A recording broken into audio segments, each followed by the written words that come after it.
चलो देखो, गांव के बच्चे हैं, लकड़ी फाड़ रहे हैं। देखो बड़ा बड़ा हथौड़ा चला रहे हैं।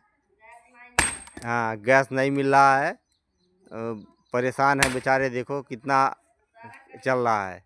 एक एक बच्चा इधर है, वो छोटा हथौड़ी चला रहा है। देखो, और ये गांव में बहुत गड़बड़ी चल रहा है, यहाँ गैस नहीं मिल रहा है।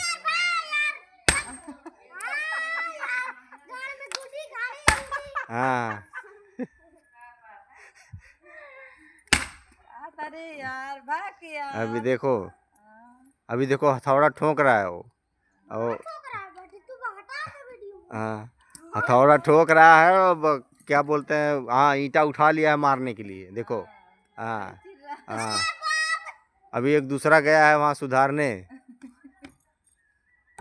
हाँ हाँ हाँ, चालू है। हाँ, अभी छोटा सा फाड़ रहा है। देखो, हाँ।